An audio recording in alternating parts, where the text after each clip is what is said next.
I think we got it. By George, I think we got it. And we sure about to find out.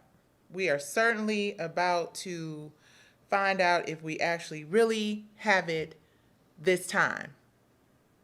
God be with us. Go live. Are we live? Yes. We are live. We are live. We are live. We are live. Okay. Thank y'all for coming back. Thank you guys for coming back. Thank you, ladies and gentlemen, for coming back.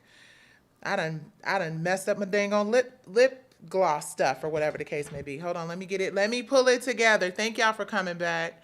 If you are watching me on Facebook or YouTube or LinkedIn or Twitter, then you'll be able to see the full show. If you're not watching me on one of those platforms, then you're just going to see my big old head in the frame. But thank y'all for hanging out. Thank y'all for joining us. I can see all of your commentary. You guys, this is a new thing. Like usually, remember when I used to go live before, I used to have to go live on my phone and then go live on the YouTube and go live on the LinkedIn and all that other stuff. But now I can actually just hang out with you guys. I'm so excited about what I have to talk to y'all about. Y'all know I've been holding this for a long time. I've been holding this for a minute. What's up? I see you, Wannaboo. Just got on. What it do? What it do? I see y'all. What's up? Good evening. Big Tim. What's happening? Cowboys Life. I see you. I see you. I see you. And I'm so grateful for each and every one of you. Let's see who's looking at me here. I see y'all watching me on Facebook. I see y'all watching me on LinkedIn. And I see y'all on Twitter. I'm sorry, not Twitter. Sorry to my Twitter people. I forgot to add Twitter to this here feed. But thank you guys for hanging out with me. I am so excited. I want to share some news with y'all. I'm actually going to read the press release from TV1. So let's just get right on into it. I'm not even going to make y'all wait for the good news. Can you stretch this out a little bit, babe? Just pull it a little closer to me. And there's where's my... I know, it's okay. Okay, right here. That's good. That's good. They know it's not, you guys, this is our first time going live with the new system. I see you, Miss Jones Official. Hey, Latavia. What's up, y'all? What's up, Queens? Hold on. What we doing? What we doing? Okay, it's just pulling on the weight. That's okay, y'all. Now I done messed up. My husband told me to leave well enough alone, and I done messed up. See, sometimes they know exactly what they talking about. You know, you're going to have to push it back that way. Bear with me. Okay, that should be it. Thank you, babe. I love you. Uh-oh. I don't know what I did. But it's just not giving what it's supposed to be giving. I'm used to holding the mic, so I'll hold it if I need to. What up, Johnny Blaze? I see you. I see you. I see you. So, guys, I have been keeping this a big secret for a while now. Okay, that's perfect. I'm going to leave well enough alone. I've been keeping this for a secret for a while now, and I'm really excited to talk to y'all about this reunion, this R&B Divas moment that hopefully a lot of people have been waiting for, because I know that I have been waiting for it. So let me read it straight from the press release so I don't leave nothing out. And then I want to talk to you guys about some other really cool stuff and some not so cool stuff. Okay, so this is the actual press release from TV1. Super duper excited about that. Dionne Warwick, Chloe Bailey, Frankie Beverly, Donald Lawrence step into the spotlight for the 2024 Urban One Honors. This year's 2 hours, so it's going to be 2 hours of great music, 2-hour telecast theme is the best in Black. It premieres during the Black History Month, on Sunday, February 25th, 2024 on TV1, and it's also simulcast on Clio TV. Dionne Warwick, Chloe, Frankie Beverly, and Donald Lawrence. Okay, I read that already. Urban One Honors kicks off a year-long celebration of TV1's 20th anniversary. Whoop, whoop. Congratulations to TV1 for 20 years in. They revealed that the honorees for the Urban One Honors, which is set to tape on Saturday, January 20th, 2024 at the Coca-Cola Roxy in Atlanta, Georgia. This year, the 2-hour telecast, the theme is Best in Black. It is the ultimate celebration of the Black experience, acknowledging individuals whom whose remarkable achievements and significant contributions have left an indelible mark on the arts, media, music community. And this year's distinguished recipients include Dionne Warwick, recognized as a Lifetime Achievement Award. Y'all give Miss Dionne Warwick her flowers. Whoop, whoop. Let me see. Can y'all hear it? Well, I ain't gonna try to do all the sound effects and all that stuff. Also, Chloe Bailey is being celebrated as Generation Next honoree. Just a little tidbit for y'all. Chloe and Hallie, those are like my little baby sisters, or nieces, we'll call them, because I'm the same age as their parents. But I worked with them in Atlanta before they became hugely successful, and worked with Beyonce. Maybe on one of these nights with Nicki one night, I'll show you guys I won't do that because that would be embarrassing. Who wants to see pictures and shit when they were younger? But shout out to Chloe and Hallie. They're doing an amazing job. I'm also going to talk about The Color Purple, y'all. I got a lot to talk about tonight. So I hope you got you sipping on something. Little something. I'm sipping on some hot chocolate tonight. Okay, let me continue. Frankie Beverly is being honored as a living legend. How appropriate is that for Mr. Frankie Beverly to be honored as a living legend? Donald Lawrence is acclaimed for his inspirational impact. All right, they say, as we unveil the lineup for this year's Urban One Honors, we are delighted to highlight the incredible musical journeys of Dionne Warwick, Chloe, Frankie Beverly, Donald Lawrence. Their selection of honorees is a recognition of their profound impact on both music culture spanning generations, says Michelle Rice, the president of TV1 and Clio TV. From soulful ballads to timeless contributions and contemporary brilliance, these iconic artists have not only shaped the musical landscape, but have also contributed significantly to the cultural fabric of our society. Each honoree represents a unique chapter in the story of music, and we are honored to celebrate their enduring legacies at this year's Urban Honors Awards Best in Black. So this is where it gets real juicy, y'all. Teyana Taylor, who I have heard rumors is actually playing Dionne Warwick in a movie. I'm here for that all day. I'm here for... She looks so much like her. She's super duper talented. So I'm totally here for Teyana Taylor. If it is true, I haven't gotten the confirmation yet, but I'm totally here for Teyana Taylor playing Dionne Warwick. Also, there are going to be performances by BB Winans, Damon Little, Angie Stone, Angela Laverne, October London, who everybody's in love with right now, alongside with a reunion with Keke Wyatt, Shantae Moore, Nikki Gilbert from the cast of R&B Divas are going to round out the star-studded lineup of performances. So, whoop, whoop. I just wanted to share that good news. Thank you to TV1. I'm super excited about what TV1 is doing over there. You know, you guys, we can get on into the nitty-gritty. I wanted to get the good news out the way. We could get on into the nitty-gritty and what's really going on out here in these entertainment industry streets. This is my first Nights with Nikki conversation since the new year has begun. So happy new year, everybody. Happy new year. And I want to talk a little bit about what's happening in the entertainment industry. Now, let me pull up my Instagram live. Hey, Monifa. So listen, what up, Mickey Howard, Monifa, Latavia. So listen, I really think it would be awesome for us to have a full R&B diva. Don't play. I'm about to call you out in front of these people since Monifa is on this live. You know, I've been reaching out to all of the R&B divas. Monifa, Selena, I done reached out to everybody. If they tell you the truth, tell the truth and shame the devil, Mo.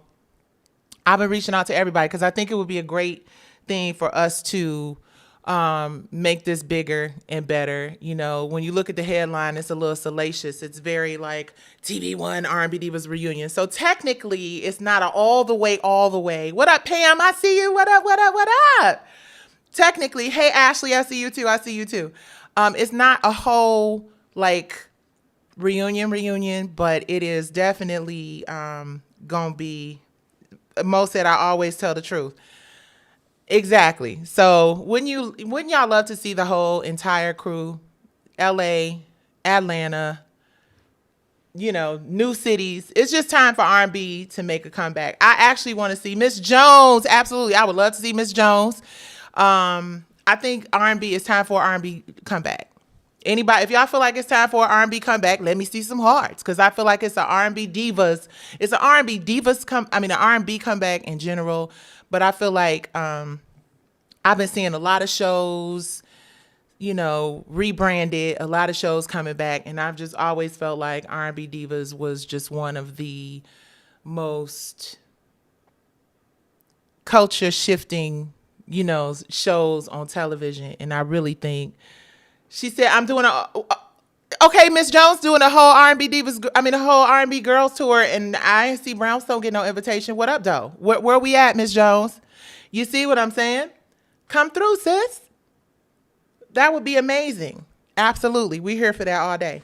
But on a serious note, I hope that this is the beginning of a really great opportunity for R&B Divas to really make a comeback, because I think that R&B Divas, I know that R&B Divas was a show that, contributed a lot to R&B music, and just, put a lot of people, in position to open up their fan bases and thrive. So I want to see us do more of that. I have an open invitation for everybody. What up, Dave, Mid at Large? R&B, not just R&B singers. We need R&B divas and R&B females. We need R&B kings and R&B divas and queens up in this mug making the comeback. I feel like the people would totally be here for it. So let me talk to y'all real quick about this while I got y'all's undivided attention real fast. So your girl is always out in these entertainment industry streets, advocating, right? And speaking truth to power, for lack of a better word. And for 2024, I made a promise to myself that I was going to start focusing a lot more on the gift that God gave me, a lot more on creativity. Because let me tell y'all this, it gets real tiresome. And you start to feel a little run down. I'll call you after the live mode. Absolutely. You get to feeling sort of run down after a certain point, because you just feel like you out here just, standing on the soapbox, screaming to the high heavens. And one of the things that I realized that I needed to do is take a step back and really think about proactive solutions to some of these issues that we're having, right? We see Taraji P. Henson talked about it. Monique has been talking about it since before, forever. And shout out to my sister Monique. I love her very much. We've been talking over the holidays, and we got some really cool things. Ooh, y'all. Oh my God. Can I tell them? I can't tell them about it yet. I ain't gonna tell y'all about it yet, but when I tell y'all we got a Pam on here. Pam know when I tell you we got a conversation coming up that is going to be so powerful, and it's going to change the perspective for so many people in this industry. I am honored to be having this conversation with this individual. It is a privilege. It's super educational and informative, and I cannot wait to share it with y'all, because this really when I think about everything I kind of been through, and we've all been through, look, it ain't just me, but when I think about what's been happening in the industry and what's been happening in the media here lately, I really, not even here lately, if we honest about it, this shit been filed for a long time. I ain't gonna hold y'all up. A lot of us been knowing what a lot of y'all just finding out. A lot of us have known for a long time that there's a lot of people in this industry that been up to no good, right? And it's something that you have to kind of hold. I had an interview on a podcast today, which is what inspired me to really have this conversation tonight. But it was incredible conversation. I think it's dropping next week. But I really thought long and hard about how to process what's happening in music and entertainment right now. And the question was asked, what the solution to that is, right? And I've been saying this forever, and I'm going to keep saying it until it hits somebody in the face and they realize that this is actually the thing that we need to do. But what happens in this business all the time is we get caught up in a space of me and what I need to do for myself and what I need to do for my family. Y'all, when I say we are the number one consumers in this media shit, We are the number one consumers and creators of this content. Now, this is when my feed start going crazy and shit start dropping out and, all of the things start to happen. But you know what I'm saying. We are so responsible collectively for building wealth for other people. And I'm going to call out the R&B divas. And not just the R&B divas that were on the show. I'm going to call out the ones we hope will come and join the show, like Ms. Jones and all these other people out here. We have a responsibility. And Mo, if you're still on here, anybody else who's on here, Shaka Khan pulled us to the side when we did the Trumpet Awards. And Shaka Khan said, as I got my big old face on Instagram, it's up to y'all now. Mo, do you remember that? Does anybody else remember that? She said, it's up to us to carry the torch. It's up to us to continue the legacy. And we just got to a space of like forgetting how important and how powerful we are collectively. Imagine if all the women in R&B, Mo said, yes, she did. So I ain't just lying to kick it. I'm telling y'all the truth is the truth is the truth. But imagine if all of the women in R&B music who have followings and fan bases, we get caught up in the middleman syndrome a lot. There's a lot of middleman ass motherfuckers out here in these man ass motherfucking streets dictating what happens with women who have worked their asses off to establish their fan bases. I know a lot of people saw images of all of us from time to time. And it was, I don't like her. I mean, it's still following me to this day. But if we could just realize the power in our unity, if we could just realize the strength in our numbers, like when Taraji, y'all know what stuck out to me?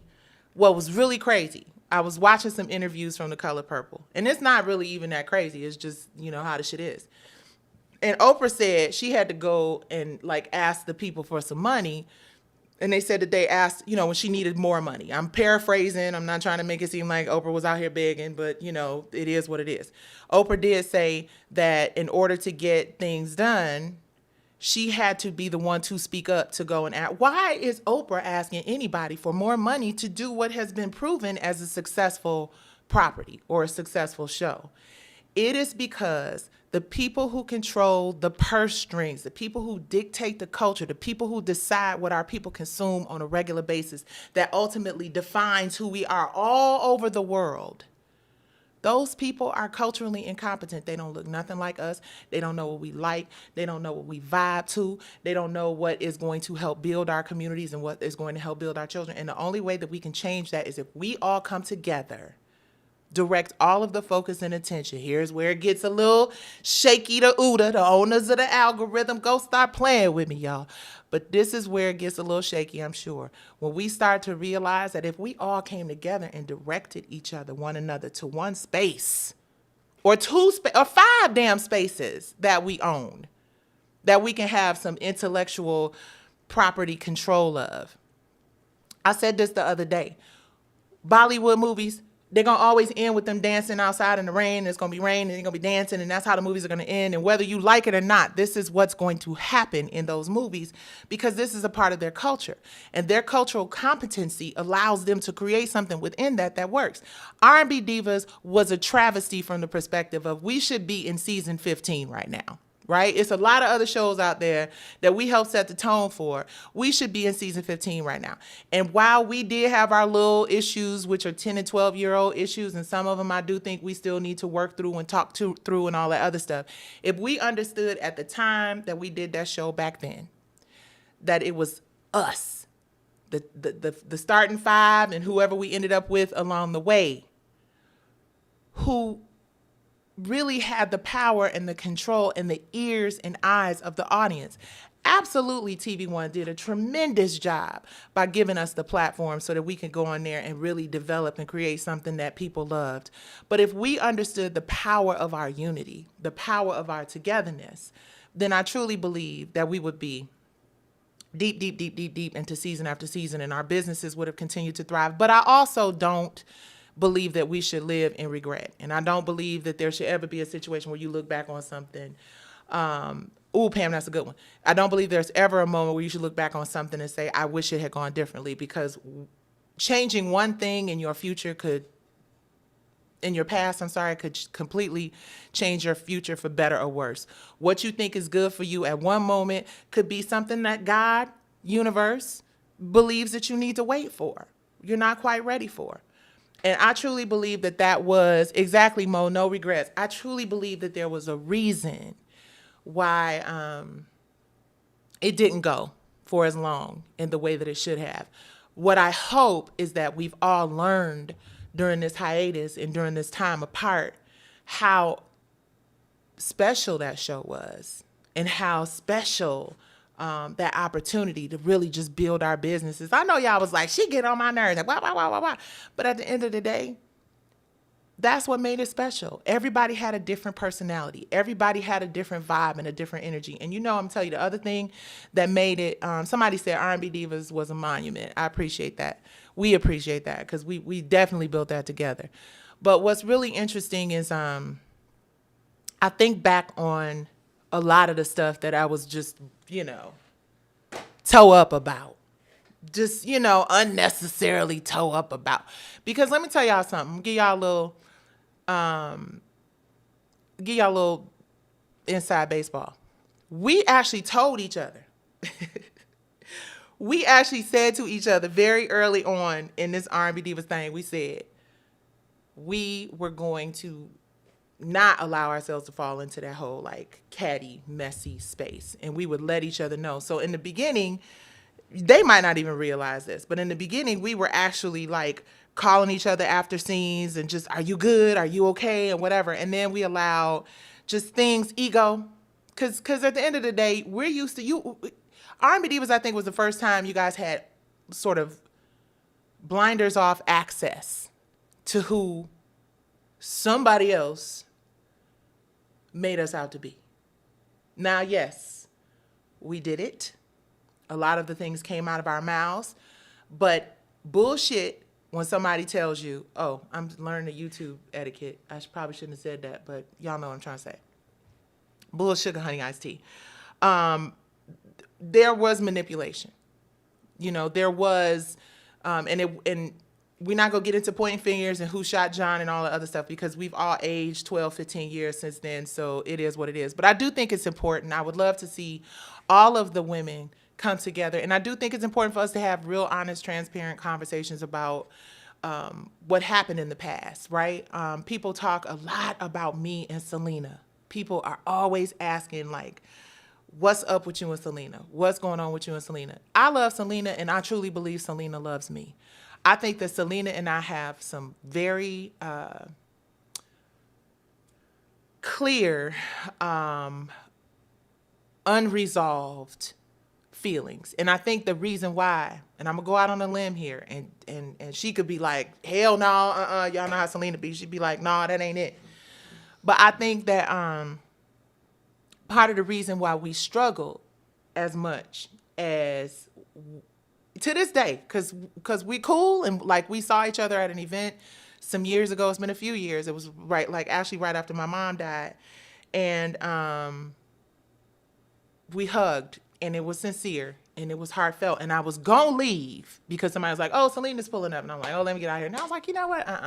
That's childish. This has been too many years. So we gave each other a good hug. But I do think that the reason why, and I could be wrong again, but I think the reason why Selena and I are having the issues that we do is because we did love each other and we did consider each other real friends. And Mo, you ain't getting off that easy because me and you got some stuff to talk about too. But I feel like we're at a place where, and a lot of people, Mo, don't know that. You were in the middle a lot of times. I saw your comment. You definitely were in the middle. Miss Jones, maybe we need to all come on your morning show. Maybe I want Miss Jones to host. Hey. That's what it's about, engaging other sisters. But seriously, I think that there is some healing that needs to happen with a lot of us. And it's not, don't get it twisted, because it ain't just me and Selena. And it ain't just me. It's every, there are a lot of people from R&B Divas LA. There are people from Hollywood Divas, which, contrary to what anybody finna tell you, y'all know what it is. Allegedly, Hollywood Divas and R&B Divas were nothing. They weren't connected or related. But that's whole nother conversation. And we not gonna go there, but that was that. Okay, Miss Jones said pink champs. Okay, so we got to figure it out, and that's what it's about. So getting back into this WIRF. So what WIRF is Women in Reality, Film, TV, Music, and Media, right? It is a place where all of us are owners. It is a place where all of us have the opportunity to create the content that we love and the content that we want to see. I'm not watching nothing that's not a little bit of drama and then a little bit of whoop-de-whoop, how you feel, think of what, right? But I also feel like there's a space for us to get into the space of healing. And if you're going to a good place, if going through hell and you keep going and you come out and it's the light, then we can see us going through hell, right? I don't think anybody wants to sit up and watch, people just pretend like everything is okay. I think it's very important for us to be transparent and honest about shit. But I do believe that the end result, and I think that's the reason why the first season of R&B Divas was so good, because it was all good. When you take a step back and get rid of the ego and stop taking shit so seriously, right? It was a great show. My husband and I were talking about that earlier. We're like, you know what? R&B Divas was a damn good show. And I think that it created a lot of great opportunities for other shows to follow. But I do think that it's important for us to get through the healing process. And just full transparency with y'all, I don't know that we'll ever be able to bring the R&B Divas series per se back. We got to get approval from the culturally incompetent lens. And I don't mean to offend people when I say culturally incompetent. I had that conversation today on this podcast. I did a podcast with National Organization for Women. It was very, very powerful. I can't wait for you guys to check it out. But the truth is, Black women need the opportunity. And I know people getting tired of us on the Black women train. And don't get it twisted. Because we're saying Black women does not mean that we are isolating other groups of people. Like, that's the shit that just drives me completely crazy. We're not saying Black women this and Black women that because we want to separate ourselves from others. We're not trying to create a gender war. We're just saying that when it comes to the level of respect in corporate America, the level of respect in the entertainment business and in the media, we are at the lowest level when it comes to respect. And we contribute just as much, if not more, than anybody else in the room or anybody else at the table. So what we're saying is, if we have the opportunity, exactly, Mo, we got to focus on us, period. And it's like, they got the manosphere. I'm looking at Shannon Sharp on Club Shay Shay. He getting all of these views. I'm looking at Charleston, and I'm looking at who else? Joe Budden podcast, and Melissa Ford be holding it down for the ladies. Shout out to Melissa Ford for holding it down for us. But that's not enough. You know what I'm saying? I looked at the Tyler Perry. I'm about to get into this Tyler Perry thing. Let me answer a couple of these comments. Johnny Blaze 1981 says, Nikki, what was your thoughts on BET Presents the Encore? So, y'all, every one of them shows done reached out to me because I know what it is. Your girl is, all of us are great TV because we say what we, baby, especially New York, Detroit, Chicago. Like, we had Kentucky and Brick City, Jersey. Like, we had all of the bases filled in terms of just what comes up, comes out. We're going to tell you how we really feeling about it, right? And I think, okay, I ain't going to say that because I'm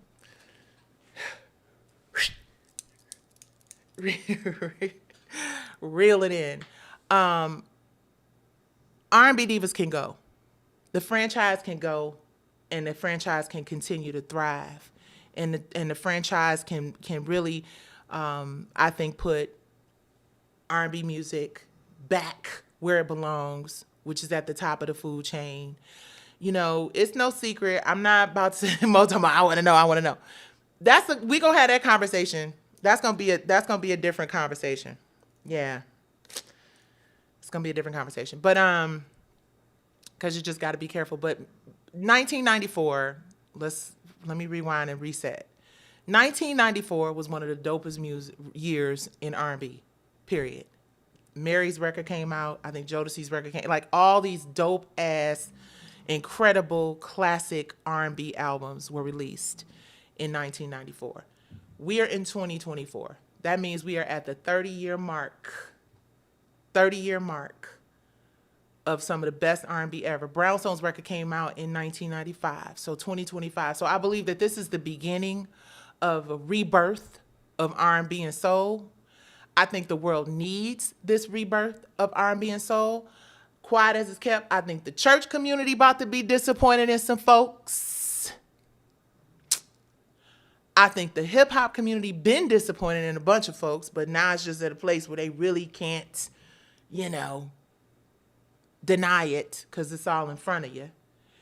And I think that R&B divas, kings, and queens are coming to save the day.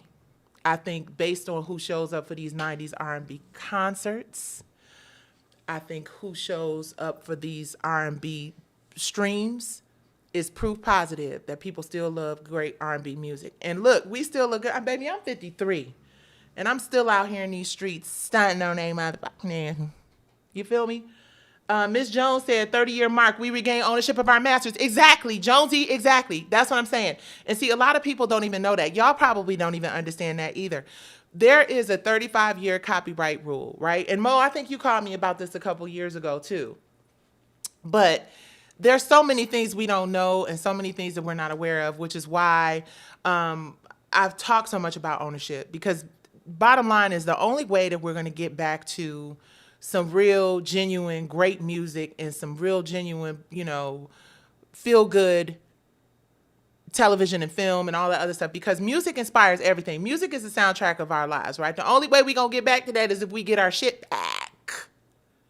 Because here's the thing. All of the executives that hold the masters for all of this incredible music, right? Your consumers and the people who purchase the content and stream the content, and they need to be healthy. They need to be whole. They need to be okay in order for you to continue to be able to use them in the way that you do to funnel or view or subscribe or consume all of the content that you're creating, right? We're looking up every single day. We look up and we see people dying. We see people losing their lives. I saw a video of like some girls look like they was 4 or 6 years old, dropping it, twerking or whatever. That's not how we came up. That wasn't life for us.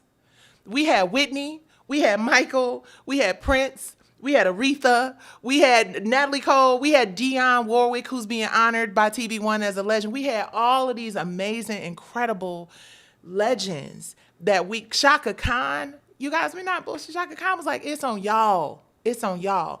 So the only way that we can really do this is for us to all come together. I know y'all hear me on here talking about it all the time. I be ranting about the shit all the time. Now I'm not even talking about that valley I was in. Now hold up. Is this on? We still appealing. Hello. The appeal is in full effect. But I realized that I was allowing that to consume too much of my time. And I was allowing that to put me in a space where I was regretting the industry that I was in. I was feeling really bad about being an artist and a creative. I was feeling, what up, Soror Golden 1704 WIRF.TV. Can I pin it? I don't know if I can pin it. But make sure you guys follow and subscribe. I'm supposed to be saying that. I probably should have said that about 10 times since this YouTube thing been on, but I'm learning it. I'm gonna be more active on my YouTube, right? But like, share, and subscribe. Thank you to everyone watching on YouTube and LinkedIn and what else? Facebook. Sorry about that, Twitter. But I truly believe that we have the power, especially now, to control our own narratives. We could do our own movies. We could do our own albums and release them. Imagine, okay, so let me tell you the power of the unity, right? So imagine you got Taraji, Monique, hypothetical situation. I'm about to hit y'all with a hypothetical, and I'm gonna see if y'all can feel me on this, right? Imagine you got Taraji, Monique, Fantasia, Monifa, Selena, Vivica, Miss Jones, everybody on this line, like all of Gabrielle, like all these incredible creatives from music, from film, from television, Ava DuVernay, producers, directors, actors. Imagine we focus all of our energy in one space. Mara got a movie coming out, everybody pushes Mara's movie. Monifa got an album coming out, everybody pushes Monifa's album. Brownstone got a new project coming out. Everybody, we could then reclaim and recover. And to borrow from my girl, for Christine Beatty, reclaim, restore, recover. We can reclaim, we can restore, and we can recover. Listen, they are selling the content, the music, all of it to us. We are buying it. We are watching it. We are consuming it. So we should be participating in equitable shares of it. And it is not to say that we don't need these distributors. I'm not suggesting that we should just take the shit and just run with it and whatever. What I'm saying is that, is that Therese? That is Therese. Hi, Therese. Hi, Rez. Oh, I'm sorry. I got distracted. I saw Therese's name and I'm like, that's Rez. But we can own it. Right? And we can partner. So this thing with TV1 is a big deal. And the reason why this thing with TV1 and shout out to BET. Yes, to Black. These networks that are giving us a platform. Yes, we can get Lauren. Yes, Miss Jones. Yes, that is what I'm saying. She's talking about we can get her on stage on time. Right. But by the time, look, if all of us are doing a mega tour, then by the time it's time for Lauren to hit the stage, because she definitely going to be headlining, right? At least one of the headliners, she'll be ready to go. But we know that we have the power, and we know that we have the influence, and we know that we have the ability. And you guys, listen, we are the mothers and the grandmothers and the sisters and the aunties and the wives and the friends and the, word of mouth, baby. Just imagine if Black women, just close your eyes for a minute. Imagine a world where Black women and Black men recognize their power and use their power to build generational wealth and generational wellness in our communities, because we are repurposing our dollars and our attention and our focus, right? Now, the beautiful thing about that is that people who don't understand the power of what we're trying to do may think that we're trying to isolate other people because we're saying Black women, Black men, Black community. We are not. Whoa.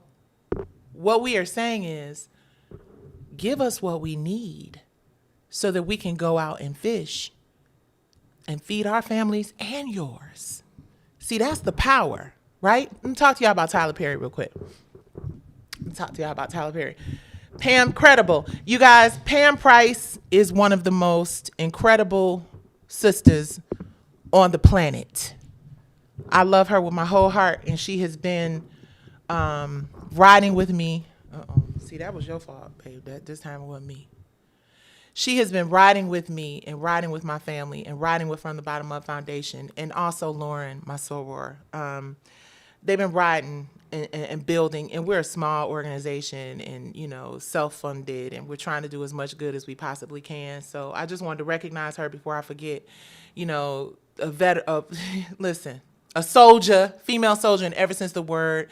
She runs an incredible organization called the Balm in Gilead, and she's just constantly been a source of inspiration. And we are launching, oh my God, let me say this before everybody leave. WIRF TV app is in full effect. It's not in full effect. It is we're doing our onboarding now. So the content is being onboarded. The app will be available for you guys to get on ISO and a web app and all that other stuff. So thank you to Pam Credible. We lost a little bit of our cadence because of all of this Valley shit we was handling, but now we just gonna let the lawyers do what they do and focus on building creative and scripts and movies and TV shows and shit like that.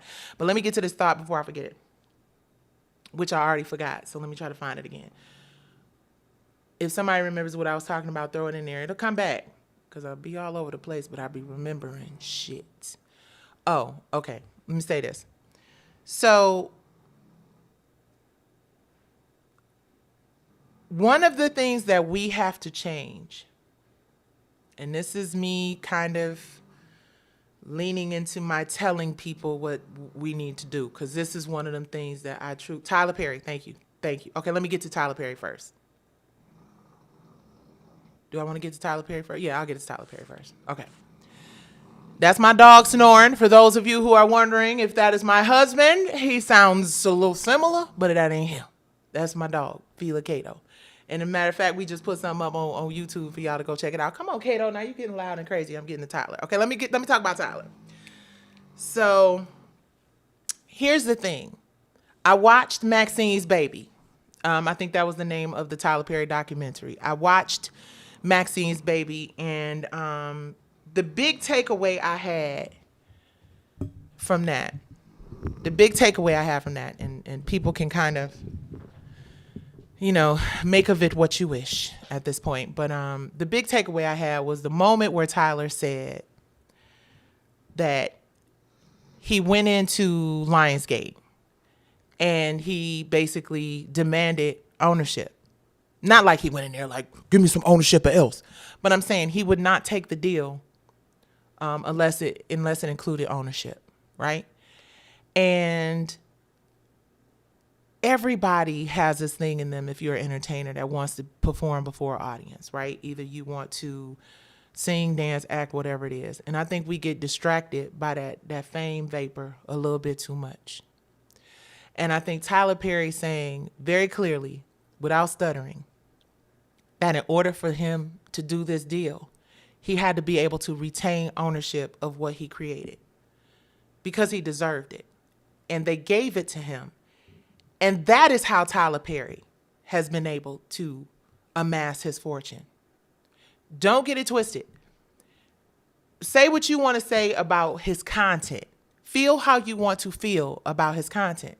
Feel how you want to feel about an individual's character. The bottom line is, numbers don't lie. People do. And the reason why Tyler has been able to sustain himself and build and grow his business, in spite of how, now obviously there's an audience out there because people are watching it, but there is also marketing and exposure and being able to be put into an algorithm where they don't have no choice but to see it, and people feeling like that's the only thing out there for them to see, because there's a lot of that shit going on too. It ain't just about everything being so great. Sometimes it's about people having the money, the power, and the influence to put it at the front of the queue so that this is something that people see. So this is something that people watch. So this is something that people subscribe to. That can sometimes be considered organic reach and sometimes not so organic. So all I'm saying is that if you get a situation where you're allowed to own the things that you create and you are put at the front of the queue, so everybody's making money, then everybody makes money. Lionsgate makes money. Tyler Perry makes money. Everybody makes money. Advertisers, sponsors make money. Everybody makes money. Ownership is the only thing that is going to change what Taraji is talking about. Ownership is the only thing that's going to change what Monifa, I guess, YouTube, boo, Monique, Nikki, all of us who are out here constantly talking about the inequities and the injustices in this industry. Ownership is the only thing that is going to change that. And unfortunately, there are too few people out here who, are willing to sacrifice fame and fortune and being all up in the videos dancing. Listen, Suge Knight laid that shit out for everybody when he said, I ain't trying to offend nobody or nothing. And it's crazy because I was up at Revolt doing an interview one time and I was like, all up in the videos dancing. I was like, oh shit, this puffy shit. Oh, what I'm saying? Like, oh, why did I say that? But Suge Knight said it best. We are so focused on being all up in the videos dancing. We're so focused on ego and pride and what people think about us. Listen, what people think about you is going to change like the weather, period. 1 minute they're going to love you. The next minute they're going to hate you. That's why you don't believe the hype, good, bad, or indifferent. You just do the work. And you do the work that you're proud of, and you do the work that organically reaches the most people and organically receives the most positive feedback, right? Because that's all that really matters. Is just focusing, putting your head down or keeping your head up and doing the work. Let me see. I got a couple of comments and questions. Pam said, that's why they fight tooth and nail to lock us out of ownership opportunities in everything. Entertainment, sports, academia, business, everything. 100%. And King B. Divine said they dropped the ball on one of their TV shows. They tried to come for my friend. Yeah, listen. It's like, remember when some of y'all from the 90s might remember the Master P deal, right? The Master P deal was such a big deal. Why is my logo so big? Hold on, y'all. Let me fix that. I'm distracted by it. It's like huge. Okay, here we go. The Master P deal was so big because it just had never been seen before. Like, you know what I mean? Whatever it was, I don't know if it was a old wives' tale or whatever the case may be, but the Master P deal was just one that people weren't accustomed to. And then allegedly, like, he became richer than Jesus and all this stuff. And it seems like right after that happened, they stopped doing those deals. I feel the same way about Tyler Perry. I feel the same way about the Tyler Perry deal. I feel like as soon as people realized that the key to wealth was ownership, Tyler made it clear in that documentary that just came out. And I've known that that was the road that he took since 2005, because I worked with the person who funded Tyler so that Tyler was able to have ownership of all of his stuff, period. And that's the reason why I went in, and I'm not turning this into a Valley rant, but that's the reason why I went into the same people who gave Tyler Perry ownership of his content, talking about ownership of Soul Kittens Cabaret, which would become a drama series and all the other stuff. The reason I said that is because the same investor who invested in Tyler Perry's career, the same people had then invested in my career and were prepared to do the same thing they did for Tyler, which is they gave Tyler the resources. And I feel like I'm putting their business in the street, but it is what it is. The truth is the truth is the truth. It ain't clout chasing. It ain't trying to call nobody out. The truth is the motherfucking truth. And if I don't say the truth, then I'm telling a lie, right? Or I'm holding something in that could help somebody grow.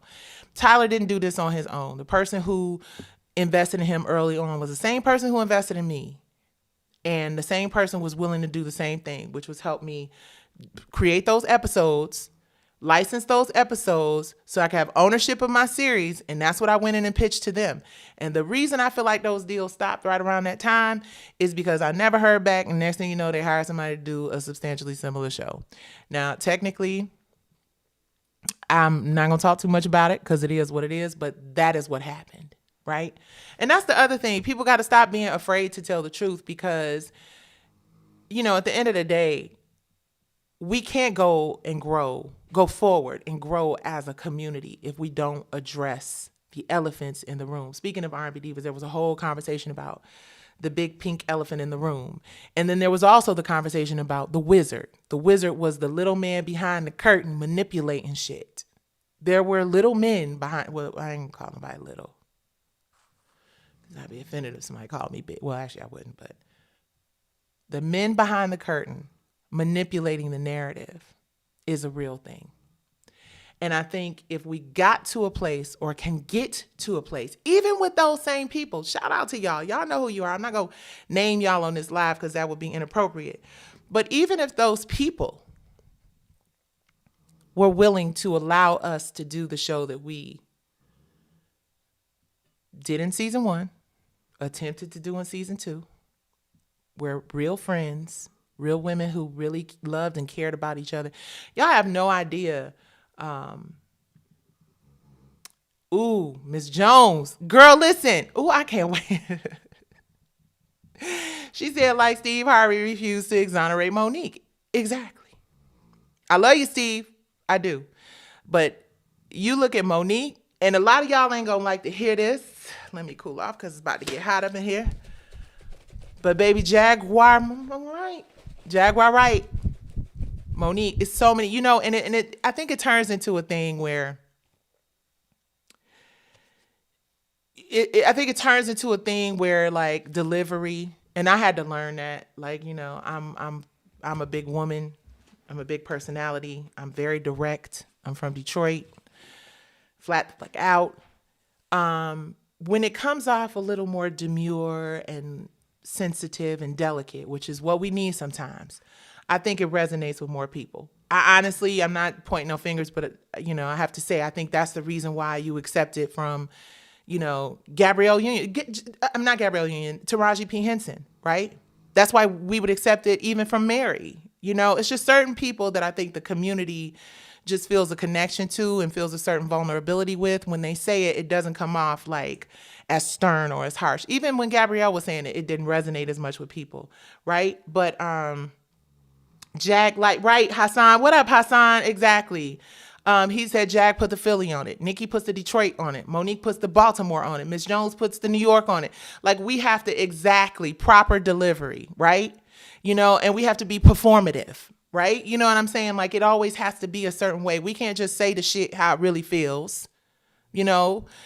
And what's crazy is I would prefer somebody just kick it with me all the way authentically, right? Like, don't swing, don't get up in my face, but you could sit across from me and be like, is you crazy? I'm like, I want to hear it like that. But some people need to hear it in a more delicate, refined, pulled up, way. Miss Jones says men not so much. Exactly. And that's the reason why there's so many men out here in these streets that are being now exposed for a lot of really foul shit, because nobody checked them. You know what I'm saying? Like, people, they didn't get. Ooh, Cheryl Lynn just came on my live. Y'all better give her some hearts. Cheryl Lynn just came. What up, Cheryl Lynn? I just looked over and I saw Miss Cheryl Lynn. I'm sorry, I'm so distracted. Miss Cheryl Lynn, let me tell you. Now, this conversation about ownership of masters, y'all, can y'all help me beg Miss Cheryl Lynn for a master's class on ownership of masters? Miss Cheryl Lynn has ownership of her masters. Do you understand how important that is? Do you understand how powerful that is? And Cheryl Lynn, I would love the opportunity to sit down and have a conversation with you about how you acquire, what you are willing to share about how you acquired your masters and how we can acquire our masters. See, what I really wanted to do is bring in Mickey Howard. Y'all saw that Mickey Howard special when Mickey went up in there and yanked them up about her money. Listen. And that's the thing, like, men do it, like Miss Jones just said, men do it all the time. Men do it all the time, and it's just, 50 Cent said it. 50 Cent said it. So let me tell y'all. Now, I was going through some things with the people over in the Valley, right? Now, 50 Cent was actually going through some things with the same people, but they were on some different shows, allegedly, supposedly, as what I saw in social media. And 50 Cent went in on all of these people. He had memes and he had, he said things direct, and he said these people do not respond well to direct confrontation. They back up when it's men. When it's women, they lean into it, right? When it's women, they lean harder on us. They threaten us with defamation lawsuits and, all of this other shit. You know what I'm saying? And I get it. I understand why people don't want to tell the truth about it. Because when you tell the truth, and this is R&B Divas, Miss Joe said 50 does the most. He does do the most. But what I can appreciate about it is that I'd rather somebody be loud and honest and wrong. Operative word, honest, about how they're feeling, than just quiet and allowing people to be abused and because I respect what he did with Monique and for Monique. I respect, there's just certain things, and that's why I don't be all the way agreeing with nobody, because there's some things that people say and I agree with 100%, and then they'll say something, I'll be like, oh shit, I just endorsed that person. Just like no shade. We say what we want to say about Puff. But he was absolutely right about the fact that we have got to come together and figure out how to build generational wealth and wellness within our community. Now, I'm disappointed that people are just coming to that, people come to that realization a day late and a dollar short sometimes. I'm not saying that's what the man did, because if it's on your heart to do it and say it at that time, it is what it is. But we have got to, now is the time. Now is the time for us to have a real conversation about how we can build platforms together. Look at Lemmy and Zeus.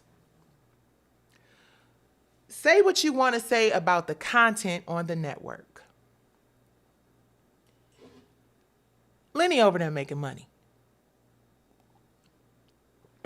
What up, Ro Dazon? Anybody who's looking for one of the dopest DPs on the planet, follow my brother Ro, R-O-E, Dazon. He's incredible. He's from Detroit too. But Lemmy Plummer, who's also from Detroit, is over there at the Zeus Network making so much money. And it's because he's got subscribers and they are watching his content. That's it. So back to this idea, somebody said 50 Cent says he's ready to work with Taraji and pay her what she deserves. Exactly. And it's a shame that there are so many high-powered, very wealthy, very influential people in this industry who ain't been paying black women what they're worth, right? I mean, I'm not even gonna hold y'all up. And I don't mean this as any shade to Taraji at all, but I never saw Proud Mary. And she said that's the movie where she made the most money. Not Benjamin Buttons, not Hidden Figures, not, some of those really hustle and flow. She made the most working on a movie that most of us didn't see. But you know what's really interesting about that? I made the most in television on a TV show that y'all didn't see, from the bottom up. The TV show I created with Queen Latifah, Shakim, that aired on BET. R&B Divas was one of the biggest shows on television. Millions of viewers every week. Everybody knew about it. People to this day are still talking about it. But I made the most money of my career in TV as a producer on a show that most of y'all didn't even see, from the bottom up. And why? Because I had ownership. I co-owned that show. I had 50% ownership with Latifah and Shakim on From the Bottom Up. She obviously worked out a great deal with Proud Mary, where she got top of her quote. But what's really crazy is that she worked with some really powerful black people.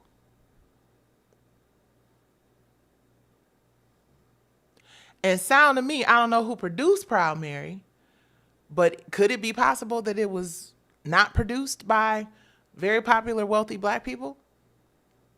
She said, and I think that might be what Laura, I'm not putting words in Oprah's mouth because, but I know Taraji said that she almost had to walk away from The Color Purple.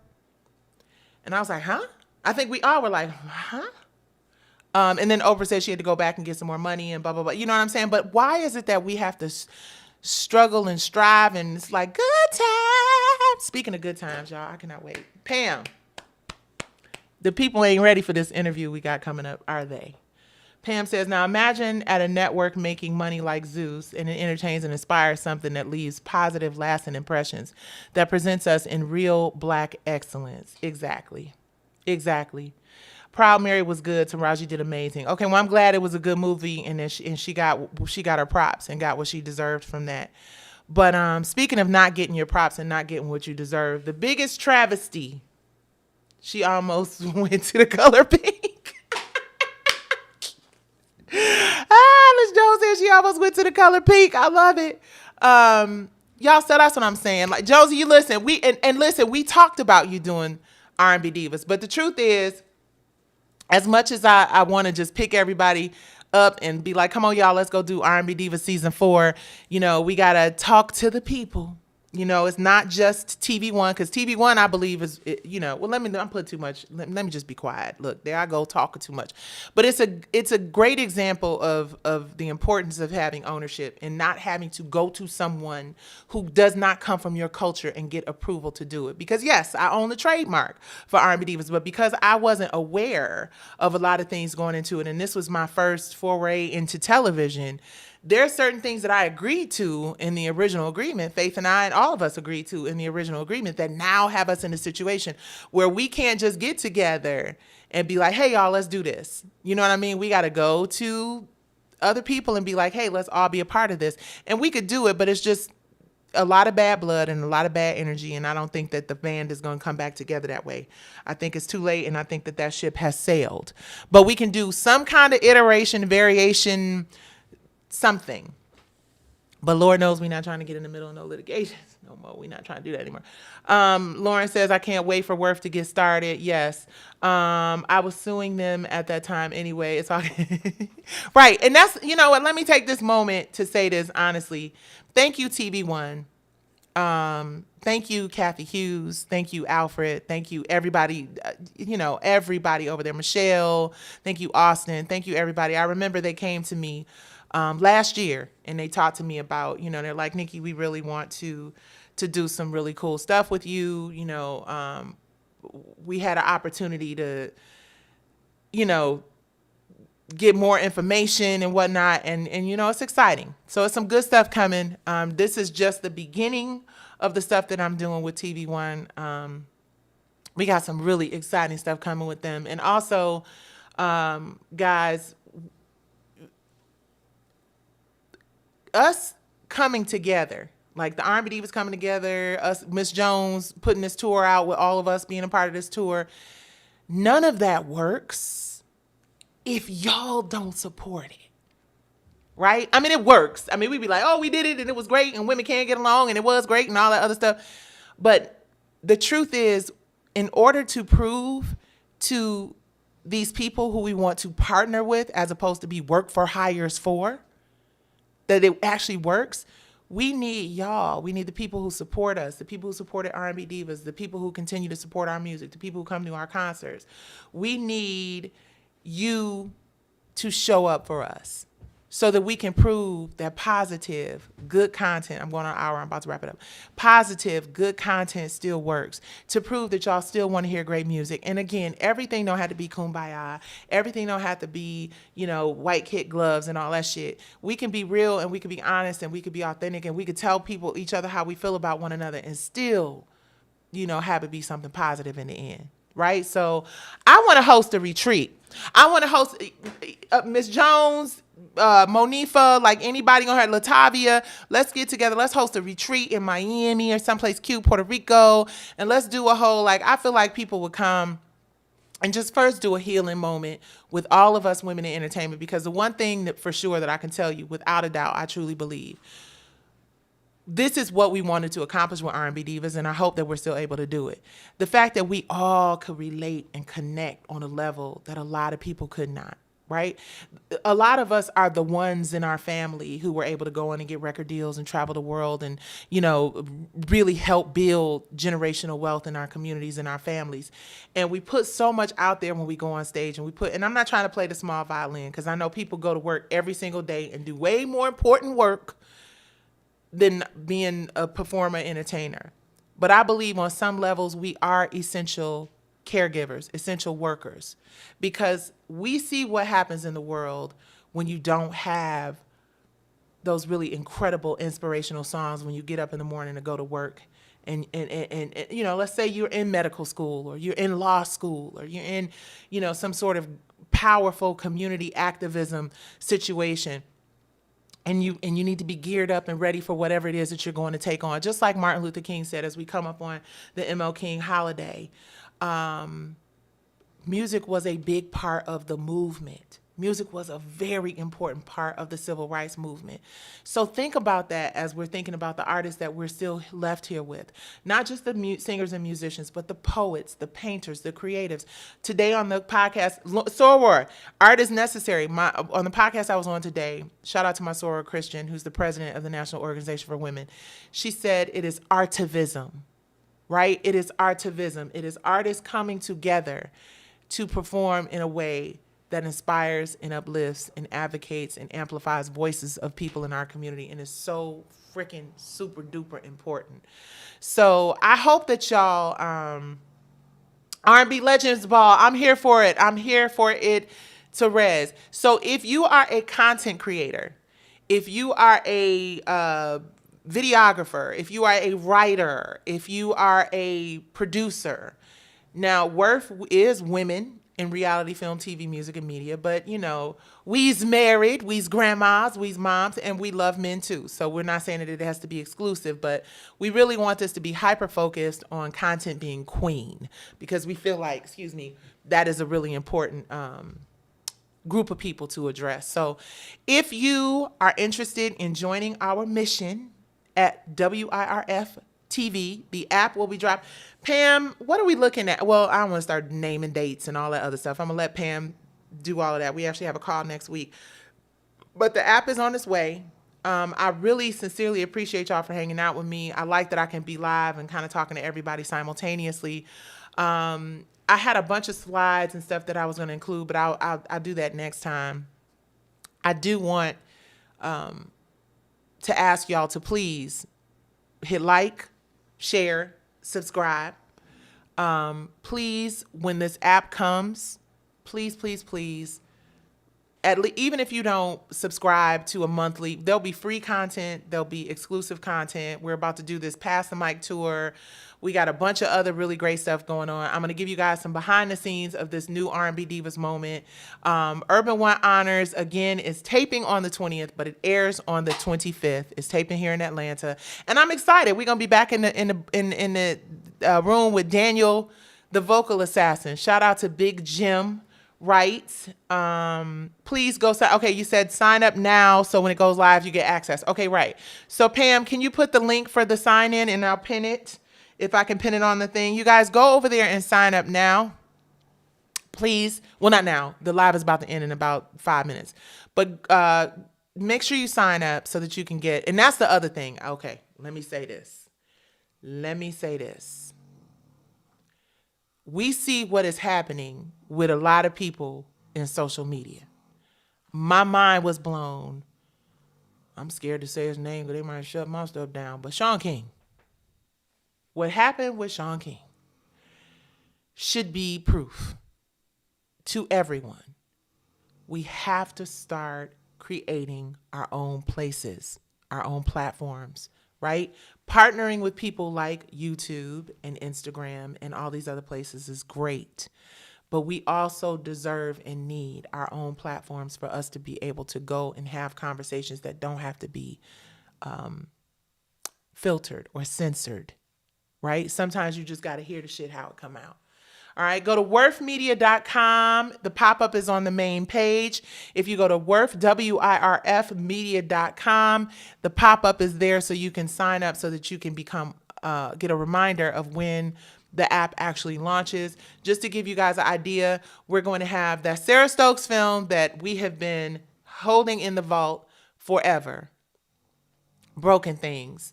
Powerful, powerful project, especially with all of these SA allegations and things that have been happening out here.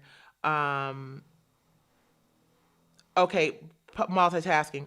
Let me see if I can pin the info. Hold on. And WIRF, WIRF CEO at gmail.com, right? WIRF CEO at gmail.com. And you can get some information there. But let me say this real quick. These pages are getting snatched up. These means of communication are getting snatched up. The UDA, owners of the algorithm, are controlling the narrative in ways that are very detrimental to our community. Go to WIRFmedia.com because some big shit is about to be popping over there and you don't want to miss it. We're going to be covering a lot of behind the scenes stuff. Ms. Jones and I already told y'all she working on the tour, so maybe that's the show. Jonesy, we got to talk. Maybe the show is you putting this tour together because that's a big deal. And y'all know, listen, when it comes to R&B Divas and a tour, baby, it's risky. But baby, it's risky. But how about we say it like this? I'm going to let somebody else plan the tour. Brownstone just going to show up and show out. And we're going to sing on the mic. It's wild how much we can't say on social media versus what. Exactly. Thank you. May our Heavenly Father continue to bless you and your entire family. Thank y'all so much. And I'm okay. Let me say that. I'm better than okay. I'm great. This whole situation in the Valley. Hold on. Suge Avery. Thank you. Let me see. Can I pin it? Oh, I can't. For some reason, it won't let me. Let me see. You guys, I'm doing this the new way, so I don't think it'll let me pin it. Pam, there's a reminder. Yeah, there's some video content that's up there. Now, listen, when you guys go to WIRFmedia.com, the page that you see on WIRFmedia.com, all of that is going to change. In fact, even with the YouTube channel, WIRF.tv YouTube channel, all of that stuff is going to change as well in terms of what it looks like. Y'all going to really think y'all up on Netflix somewhere. Ain't that right, Pam? They going to call that website. They going to be like, oh, they got a Netflix. It's called WIRF TV.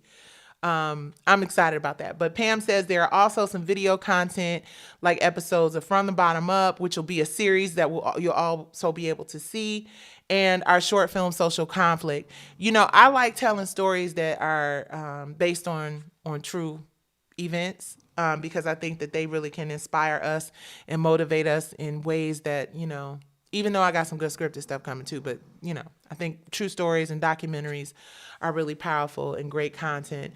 So we got a big interview coming, you guys. Black History Month is when it's really going to kick off. We got a really powerful interview. This interview you do not want to miss. When I tell you, it is going to change so much about how you view entertainment. It's going to change so much about, what you think about some of these people that are taking credit for other people's stuff. And it ain't got nothing to do with me, honey. Well, it does, because it indirectly affects me. But this is an interview that if I had look, Pam and Lauren are like, yes, yes, yes. I know. I can't wait to tell people about it. I got a top 5 list of people that I want to interview and sit down with and have conversations with. And I can tell you that this interview is definitely in the top 3 of my top 5. Well, yeah, it's just a very important conversation. And that conversation will be made available on YouTube. But first, it's going to air on the WIRF TV platform, which is why we're holding before we release that. Also, Diary of a Diva. Diary of a Diva is a show that basically is going to give a real kind of up close and personal look. Y'all going to see me ugly, crying, snot. Me and my husband fighting, Krishan rocking Blueface in it. No, I'm just none of that. That was a joke. But a really transparent look at my journey over the last couple of years and how I've been able to process grief. Like many of you, I've had a lot of loss. And I've figured out ways to kind of manage that. And I want to share that with you guys. I think we learn more when we're transparent. We learn more when people see the vulnerability, and I want to be honest and vulnerable and truthful, right? Without hitting you over the head with doom and gloom. We're going to party. We're going to have a good time. That's why I said we need to plan our getaway someplace sexy like Miami. Can you imagine that? The R&B Divas take on Miami. So yeah, this first R&B Divas reunion moment is just a few of us, but hopefully there'll be a big announcement with everybody coming together. Because like I said at the beginning of this live, I've been reaching out to everybody. I done reached out to all of them. But I understand divine order, God's timing for everything. So please continue to pray for me. I will continue to pray for you, continue to pray for my family. While I'm able to continue to function and chit chat with y'all and all that other stuff, I do have moments of ebb and flow. We talking about being transparent. Baby, we trying to say the crib. It's just a lot. I mean, I told y'all before, $1 million debt is what's happening in this place right now. So I ain't got time for ego. We got to build this business. We got to build this platform. And also, I would be remiss if I forgot to mention this. So speaking of $1 million in debt that I'm in the financial recovery, not a rich bitch by no stretch of the imagination, at least not today. But Nene, oh my God, so much. Oh, shout out to Nene. Yeah, I got to sit down and have a conversation with my girl too. It's just so many dope people to talk to. But let me say this. From the Bottom Up Foundation has an initiative called Creatives for Equality. What I learned in this process of taking on Goliath, which we are still fighting, it ain't over. And just be clear, the district judge, who is the judge in California who made the ruling that no reasonable juror would find similarities. That is the district judge. The district judge said no reasonable juror could find similarities. However, there is a process called appeal. And in the appeals process, you go to 3 different judges. And these are the appeals judges in the appellate court. And you present your case before the appeals court. Just to give you an idea of how this thing has been going,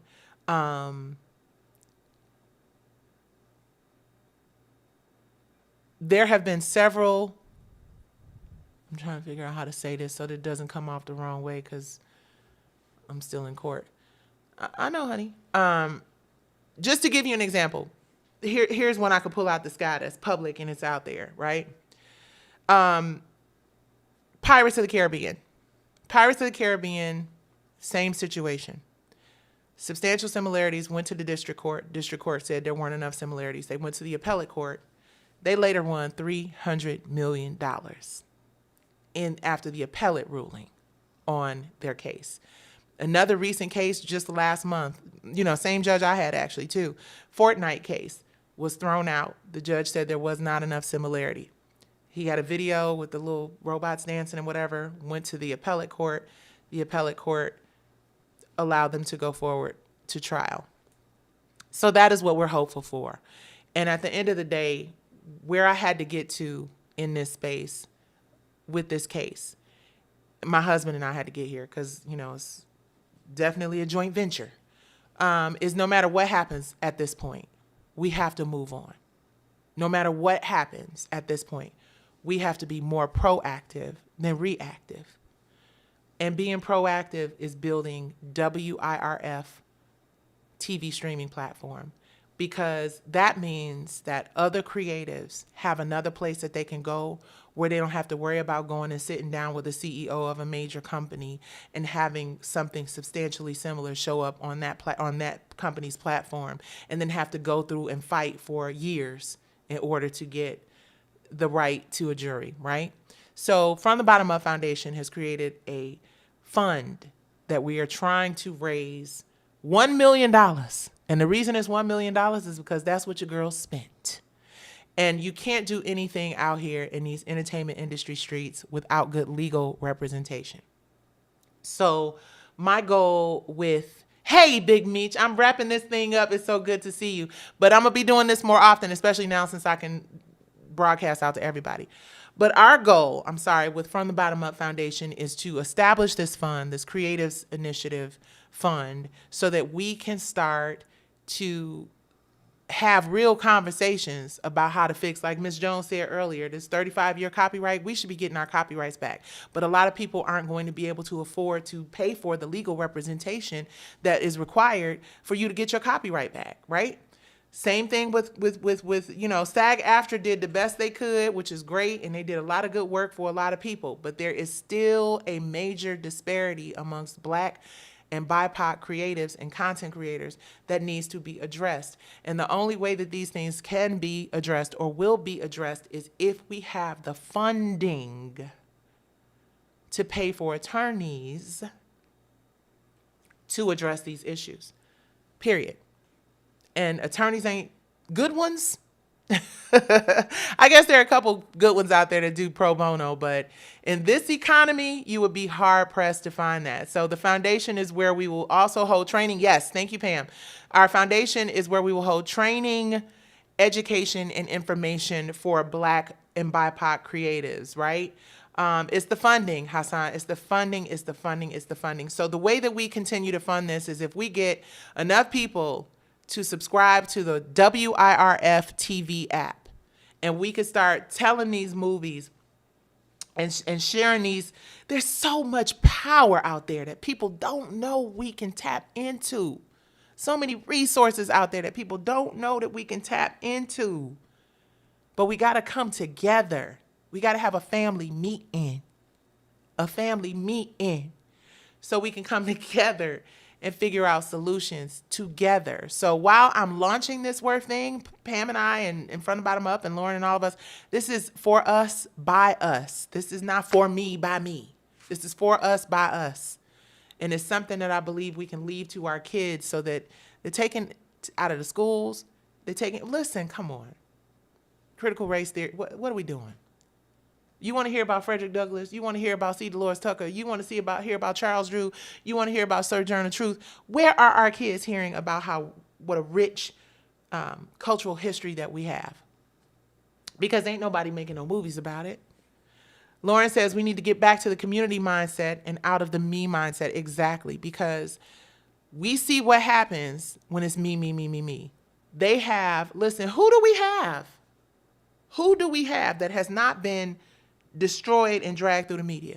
Will Smith been dragged through the media? Like all of our top creatives, entertainers, advocates, man, they're getting dragged through the mud in a horrible, horrible way. So leadership starts here. Leadership starts with us. So thank you guys. I really appreciate y'all hanging with me. Please know that WIRF Media is definitely launching this year. We got some great content coming, and it ain't all kumbaya, and it ain't all preachy, and it ain't all, we got scripted, we got all kind of shit coming. It's gonna be good, like Selena's father said. You better be good. And I'm so excited. I couldn't wait to share you guys this R&B Divas news. Thank you, TV1. I'm so excited. It's just a lot of great stuff happening, even in the midst of the storm. So stay prayed up, stay protected. WIRF Media, somebody said worth.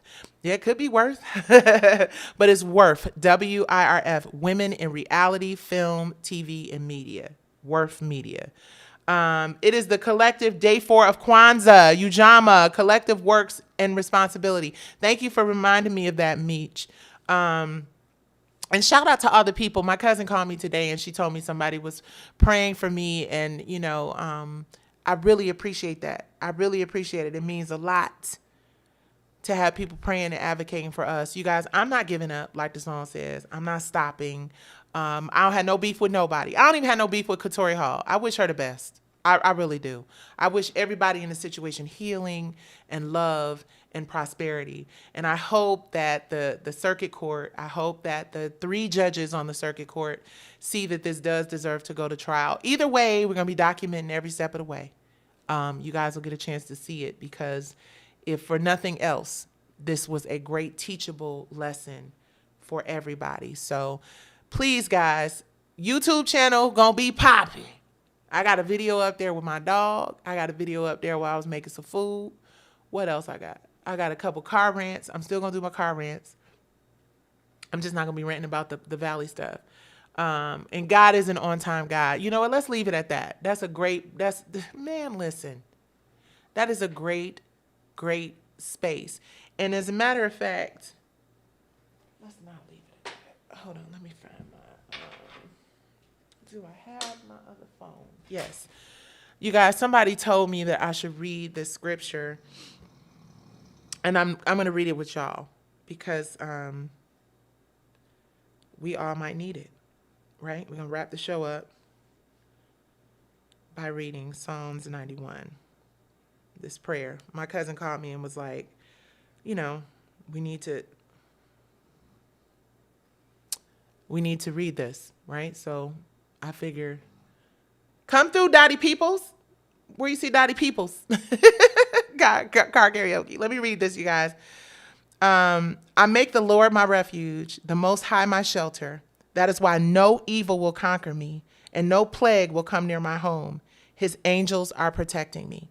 Again, I make the Lord my refuge, the Most High my shelter. That is why no evil will conquer me, and no plague will come near my home. His angels are protecting me. I wish that for all of you. I hope that God's angels are protecting all of you. I hope that you are positive and optimistic about this 2024. Y'all, God is working and moving in big ways. And if you've lost anybody, I know I'll be like, I'm done. I'm asking for you guys to offer prayers for my family. I have people that I love very, very much, as many of you do, that happen to be struggling with very, very difficult challenges, right? Very difficult challenges. And just pray for healing, physical healing. Pray for the removal of all cancer. Pray for the removal of all infection. Pray for the removal of all blocked blessings. Please. God is always on time. And like Pam said, Psalms 91 is something we should pray over ourselves every single day. Yep. And that's the message that I got. And that is what I'm going to do. So thank you guys for hanging out with this Nights with Nikki. I hope y'all like my shirt. Hold on. Can y'all see my shirt? No more angry black woman. I don't know if y'all can see this or not. But we're not angry no more. We are being proactive. And if we are angry, which we have the right to be angry, it's a lot of shit going on in the world that we got every right to complain about. Let's make sure that we are more proactive than reactive. Meech said, I'm going to call you. Peter needs our prayers and praise reports. His son is in trouble. Oh, my God. Okay, Lord Jesus, bless our friend Peter and his son and his family. Bless everybody and anybody who can hear this or see this who might be going through something with their family members. I appreciate you guys. I know some YouTubers go hours and hours, but I'm going to shut this thing down. I'm going to come back tomorrow or the next day. I had a good time. You guys, make sure you guys subscribe. I'm glad we can talk to everybody. Right. Thank you, Soror. We are not angry. We are just misunderstood. And if you have a moment where you feel anger and hostility, turn it into something creative. Turn it into something lasting and important. All right, you guys, in the words of no, I'm not going to repeat him. I was going to say thank you and good night, but we got to find out what he up to before we do all that. God bless y'all and good night.